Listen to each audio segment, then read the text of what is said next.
excited about this month, Neil? This month, what am I excited about? Getting a bunch of cars done and out of the shop finally. Are there any cars in the shop that you're excited about? The GTR is going to make good power numbers. I'm excited for that. Everything. I don't know, the Supra, the Fiero.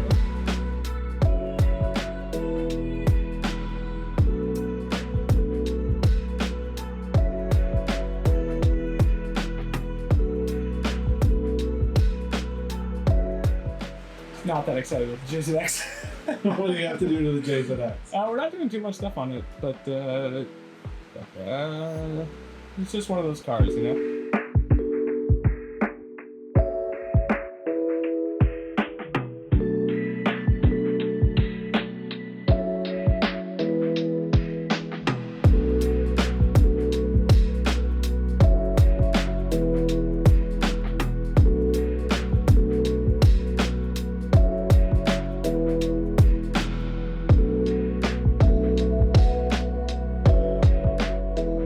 Maybe should we lower the GTR a bit?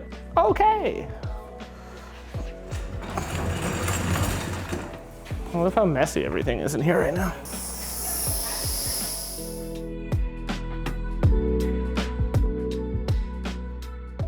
What's progressed? We've stacked it full of way more stuff.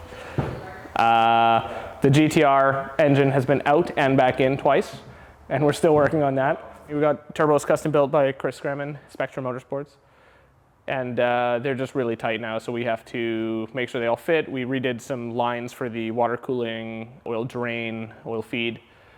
Yeah, and then we just got to make sure they fit and redo some of the intercooler piping. Oh. The goal, and it's a big range, is between 11 and 1500. He's probably going to daily drive it and go to the drag strip every so often. The K-Series Miata is just getting a few touch-ups as well. So the fan controller, the customer doesn't like that it turns off with the ECU off. So we're going to put a thermostatic switch from SPAL into the rad and then have that on a relay. So even with key off, it'll still complete the circuit. We're doing a skid plate underneath because the exhaust is relatively low on these swaps. It kind of goes like through the oil pan. So we're going to do a skid plate so it bashes off that. And then we got to adjust the clutch a little bit too. But not too many things, but enough.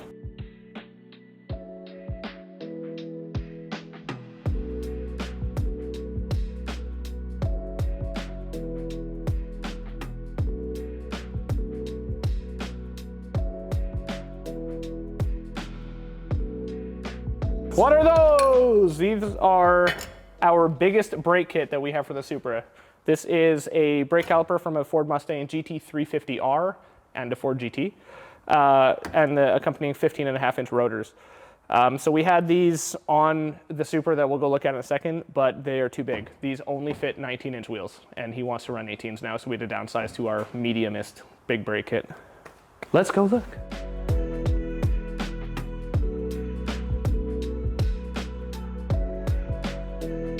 The Fiero is moving along. Yesterday I did some machining for the brake calipers and hub rings and everything.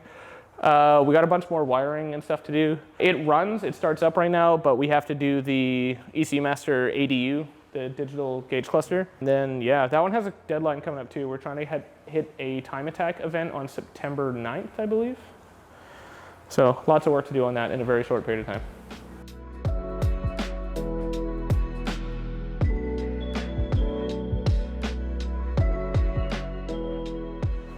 This is a Supra. It's red, makes a whole bunch of power, allegedly makes 900, I don't know, we didn't do this one. But yeah, this one had our biggest brake kit on it, and we actually developed the kit on this car a while ago, and it's just too big now. He had 20s on it, but he wants to go back down to 18s. So we put those on the other day, got to do a bit more bleeding of the hydraulic fluid, and then I got to cut the studs a bit. The spacers he has are too small, and the wheels don't have a cutout in the back, so they hit the stud.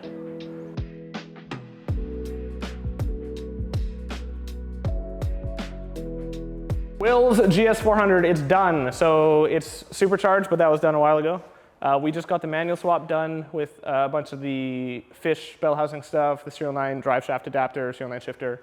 We got Kevin from Evo Maple Ridge, who does our tuning right now. He tuned it up the other day. It's sweet. It drives really well now. It's manual, and auto slush box is gone. So, do you want to see under the hood? Supercharged 1UZ. Okay, I swear I know how to open hoods. Yeah. So when it was auto, it made 340. We're gonna put it back on the rollers, and I kind of expect maybe another 20 horsepower with the manual. We'll see.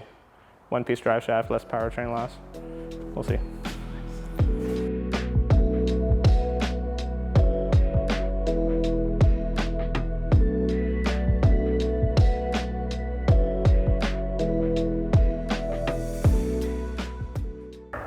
All right, so this car's been here for a while. There's a bunch of issues we had kind of in the past, and it was when we were doing the renovation on the old side of the shop for the first time. So there was really kind of like an influx of when we were and weren't working on it. Ultimately, it's done now, though. It's tuned, it makes a bunch of power, but the owner of it doesn't have the space at the moment, so now we're just storing it on their behalf for a couple months. So hopefully it's gone soon, but this is a pretty crazy build. So this has a 2J turbo motor in it. We had a brand new block from Toyota that we put in. It's got a freshly machined head with 264, 272 cams. Can't remember. It's got some big cams in it, springs, retainers. Artec manifold, Spectrum Motorsports turbo. We made a custom adapter from the stock intake to the stock BRZ drive-by-wire throttle body.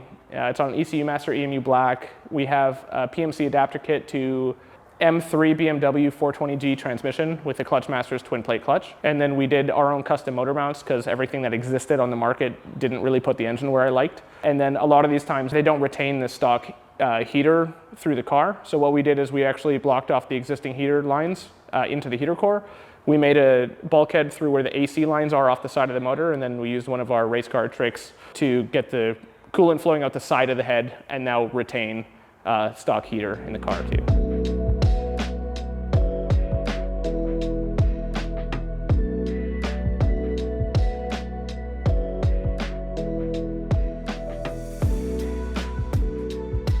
All right, this is a JZX90, one of my friend's owns. He bought it off another friend that I don't think it was in a running state. So he got it running mostly himself, brought it to us to finish up a few things. So we did a front kind of bash bar bumper mount to hold the bumper up, as it has some weird V-mount setup. This car actually has one of our 4-piston brake kits up front and the dual Z32 rear drift kit on the back. But because he's not going to drift it anymore, he asked if we could find a solution to actually make it have a parking brake of sorts. So what we did is we used a Serial 9 pull-up handbrake, and then there's like a kind of a line lock type button we use for a rear parking brake. So something to kind of help it like in his driveway if you leave it in gear, or on a trailer or something. I probably wouldn't rely on that only, but yeah, just a few touch-ups here and there. And then we had to check something with the release bearing too, but nothing huge.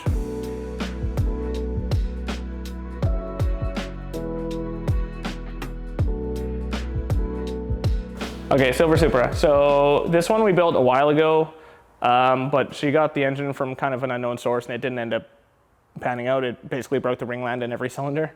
This is an NAT build. So this time around what we did is we got a brand new Toyota bottom end, turbo bottom end, threw that in, put all the head and everything back on after it got machined. It has a new Artec manifold and a Spectrum Motorsports turbo. This is his new T4 super cartridge divorce thing.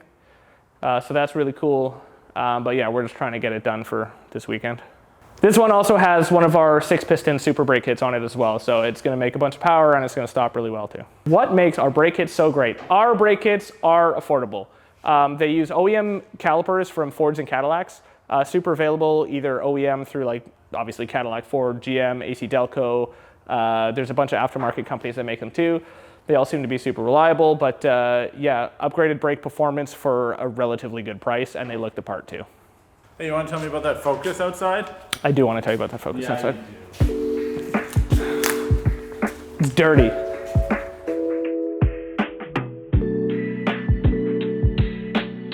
Okay, believe it or not, this is going to be the coolest thing in or around the shop. This is my personal project. It's a 2004 SVT Ford Focus that I'm converting to rear-wheel drive as my replacement drift car for the Cressida. So the Cressida was an LS6 Tex T101 dog box drift car, had all big brakes on it. It was cool. It had all the Serial 9 arms, Serial 9 body kit, but I just didn't love it. And I've been doing this long enough to the point where I just want something that I actually love. And this is my weird way of getting that. All right. So Okay, so this is a subframe out of a 350Z. We basically cut the pins out of it, welded them back in. They almost fit perfectly. You still have to do strut towers and obviously false floor and whatnot, but this is gonna be rear-wheel drive, LS6. I have a 4-speed sequential transmission to go into it now, fully caged, and this will be my drift car and like ride-along shop car type thing. So. Is there anything else you want to show us this time around? No, I'm stressed. Oh no. Owning a business and running a business is hard, especially when we have so many projects. The space is nice, but like you just have more stuff to worry about constantly.